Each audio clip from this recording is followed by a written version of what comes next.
Buenas tardes, profesor. Somos el grupo 6, conformado por mi persona, Daniela Suero, y mis compañeros Jacqueline Yacua, Jair Marínez, Jesús Horna y Gianfranco González. Hoy hablaremos de nuestro ensayo que habla de la ausencia de los derechos humanos.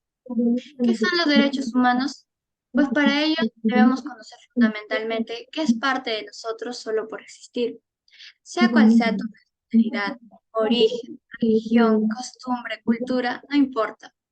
Por más que este sea un hecho legal o constitucional, los derechos deben respetarse y si son vulnerados o violados serían sancionados. Ponemos como contexto lo que sucedió en nuestro país. Como recordamos, vimos muchas noticias de protestas sobre el gobierno de la presidenta Dina Boluarte, en el que tuvimos pérdidas humanas y heridos. No solo acá en la capital, también en provincias como Juliaca.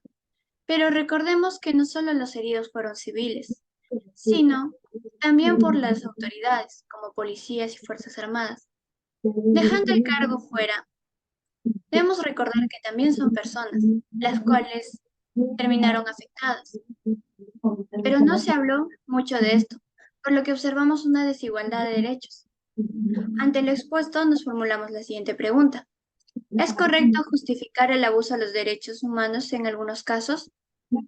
Como grupo, no estamos de acuerdo en justificar el abuso a los derechos humanos. Para defender nuestra posición, presentamos tres casos. Podemos observar, ya sea en los noticieros o en diversas páginas o redes sociales, cómo aplican los derechos humanos para algunas entidades públicas, como las Fuerzas Armadas o la Policía Nacional del Perú. La diferencia que hay entre estas instituciones es que la policía tiene contacto directo y tiene que lidiar día a día con los civiles y sus diversos comportamientos. En cambio, las Fuerzas Armadas manejan sus asuntos de manera interna, evitando hacer públicos sus errores o negligencias, como en el siguiente caso. En primer lugar, el alumno de primer año de la Escuela de Suboficiales Manuel Chávez Vilca fallece tras causas desconocidas. Según la declaración que presentaron en la escuela, se dice que fallece tras riguroso esfuerzo físico, que fue un castigo impuesto por su monitor. Otro alumno de tercer año, a causa de un robo que ocurrió en la habitación. La autopsia arrojó que murió de un edema cerebral y pulmonar. Para la madre no fue un hecho fortuito, sino provocado, según le comentaron los compañeros de su hijo. Hasta el momento no se sabe con exactitud cómo sucedieron los hechos por la investigación. A diferencia de su madre, la institución no ha cambiado su declaración. Este es un claro caso donde no se respetan los derechos humanos. En segundo lugar, las personas heridas y fallecidas de la violación de derechos humanos, ya que el 11 al 13 de enero la Comisión Interamericana de Derechos Humanos, el CID, visitó el país, donde se realizaron diversas reuniones con instituciones de estados, instituciones estatales, instituciones autónomas, familiares y víctimas y organizaciones de la sociedad civil.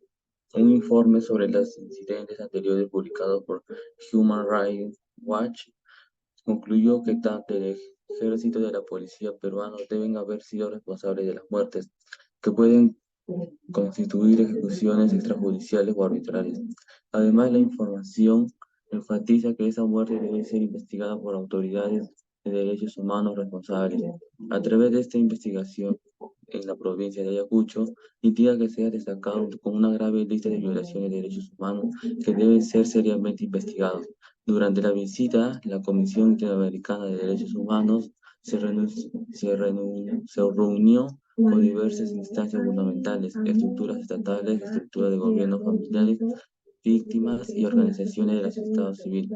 En su informe, sin embargo, Human Rights Watch destacó la posible responsabilidad por las muertes de militares y policías peruanos, planteando la posibilidad de que fueron ilegales o arbitrarias.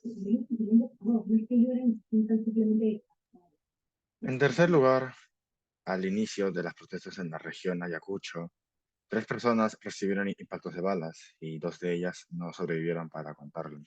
Aquellos casos forman parte de la investigación realizada por la Comisión Interamericana de Derechos Humanos, que sostiene que al tratarse de múltiples casos de vulneración de los derechos humanos, se ha calificado como una masacre o en el mismo informe, se establece que la estigmatización presente en el país, promovida por los mensajes de algunas autoridades, ha reforzado la idea de que estas personas que habitan la región sierra tienen vínculos con actos terroristas y que esto mismo crea un ambiente de tolerancia de la discriminación hacia las comunidades indígenas y campesinas del Perú. Por otro lado, la ONU ha afirmado en reiteradas ocasiones que el uso excesivo de la fuerza durante la represión de las protestas ha provocado la muerte de personas y que no se respetaron los derechos humanos. También recordó que el Poder Judicial peruano es responsable de manera independiente de aplicar las sanciones necesarias en casos de abuso de poder y violaciones de derechos humanos.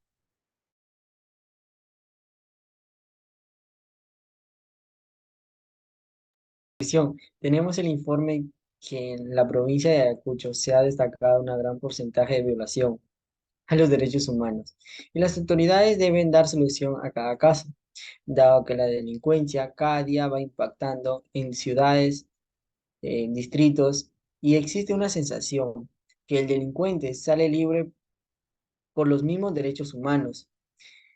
Por lo tanto, los derechos humanos son importantes para cada uno de nosotros, porque se trata de una vida y nuestras condiciones. Frente a este caso, damos las siguientes recomendaciones. 1. Promover el trabajo conjunto de ciudadanos y autoridades públicas en el campo de los derechos humanos. 2. Apuesta por la educación en valores de derechos humanos para sensibilizar a personas y jóvenes. 3. Enfatizamos la importancia de las comisiones nacionales de derechos humanos y redactar reglamentos para que tengan sentido en la sociedad.